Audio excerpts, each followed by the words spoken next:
Assalamualaikum warahmatullahi wabarakatuh. Perkenalkan, nama saya Makfira dengan NIM A231233069. Saya dari kelas A, Prodi Pendidikan Matematika. Baiklah, di sini saya akan menjelaskan materi mengenai stoikiometri.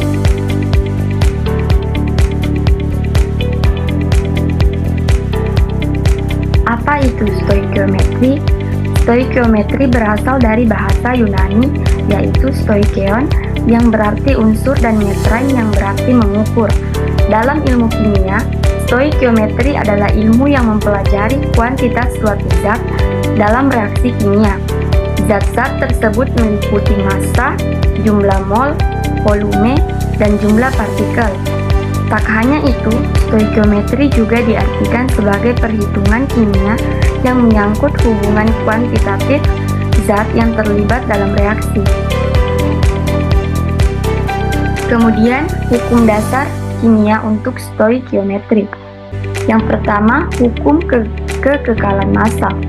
Hukum ini menyatakan massa total suatu bahan setelah reaksi kimia sama dengan massa total bahan sebelum reaksi.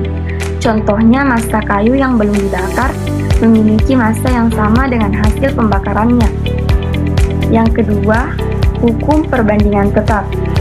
Hukum yang dicetuskan oleh Joseph Proust pada tahun 1799 ini menyatakan perbandingan massa unsur-unsur penyusun suatu senyawa selalu tetap. Contohnya, perbandingan massa hidrogen dan oksigen dalam udara adalah 1:8, tidak bergantung pada jumlah udara yang dijelaskan. Kemudian yang ketiga, hukum perbandingan berganda.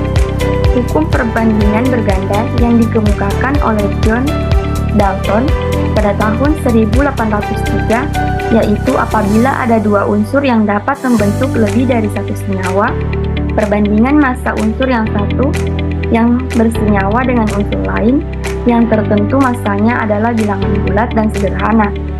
Contohnya, jika hidrogen yang bereaksi masing-masing 1 gram, H2O atau udara yang terbentuk akan mengandung 4 gram oksigen dan 8 gram pada H2O2 hidrogen peroksida.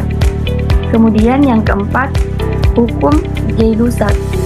Hukum Gay-Lussac atau yang dikenal juga dengan hukum perbandingan volume dicetuskan oleh ilmuwan asal Prancis, yaitu Joseph Gay-Lussac. Berdasarkan penelitiannya, Lussac mengambil kesimpulan bahwa perubahan volume gas dipengaruhi oleh suhu dan tekanan. Contohnya, pada suhu dan tekanan tertentu, 1 liter gas nitrogen bisa bereaksi dengan 3 liter gas hidrogen hingga menghasilkan 2 liter gas amonia atau 2NH3. Kemudian yang kelima, hipotesis Avogadro. Hipotesis Avogadro ini melengkapi hukum dasar kimia yang digunakan untuk stoikiometri. Seorang ilmuwan asal Italia, Amedeo Avogadro, menyatakan bahwa partikel unsur tidak selalu berupa atom yang berdiri sendiri, melainkan bisa berbentuk molekul unsur. Contohnya H2, O2, N2, dan T4.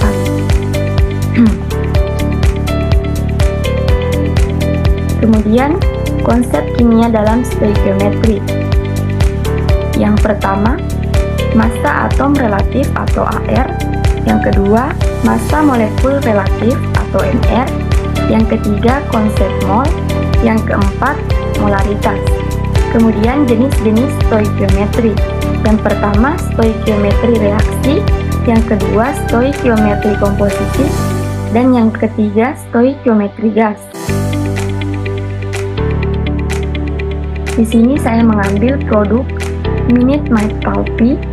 Kemudian komposisinya, yang pertama ada air. Air digunakan sebagai pelarut dalam suatu minuman tersebut.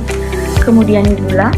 Gula digunakan sebagai penambah cita rasa manis pada suatu minuman. Kemudian bulir jeruk atau orange pulp. Itu menambah sensasi rasa jeruk dan memperkuat aroma jeruk yang terdapat dalam minuman tersebut. Kemudian yang keempat, konsentrat jeruk.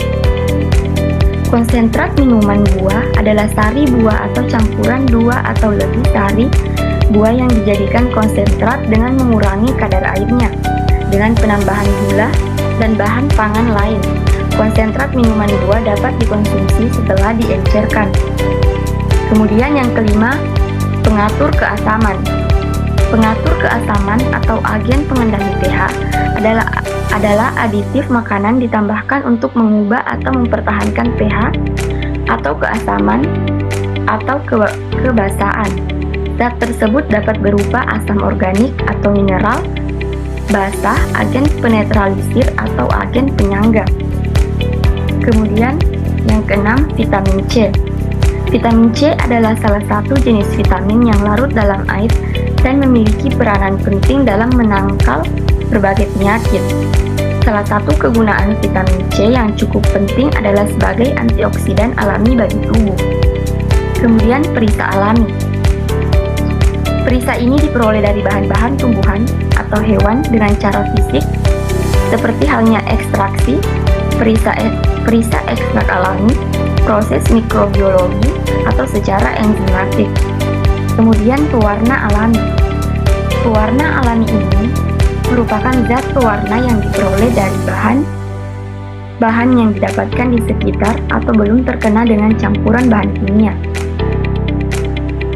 Di sini saya mengambil satu komposisi, yaitu gula. Yang pertama, menghitung mol. Diketahui gula sama dengan 27 gram, mR gula sama dengan 342.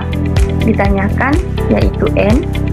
Kemudian penyelesaiannya, N sama dengan gram per mR sama dengan 27 per 342 sama dengan 0,078.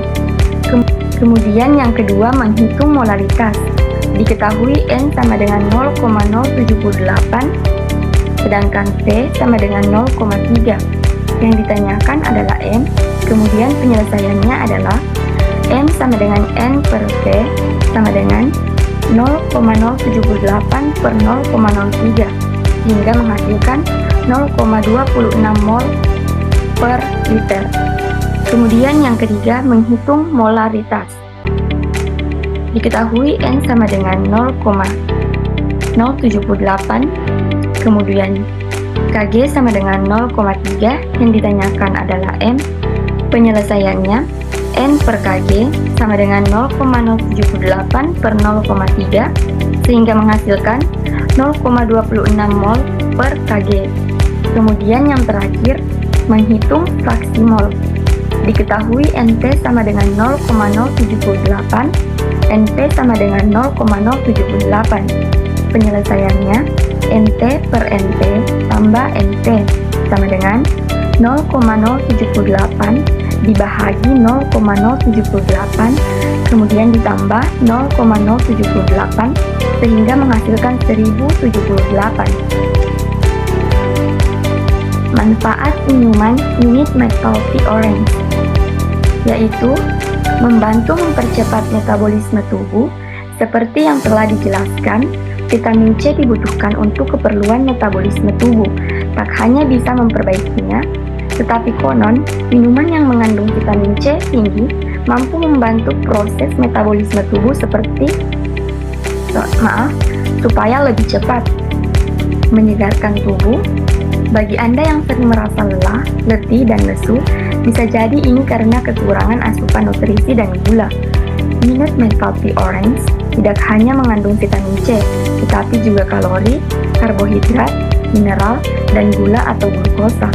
Kandungan nutrisi yang lengkap inilah yang akan membuat tubuh Anda menjadi segar kembali setelah meminumnya. Terima kasih. Sekian dari saya. Wassalamualaikum warahmatullahi wabarakatuh.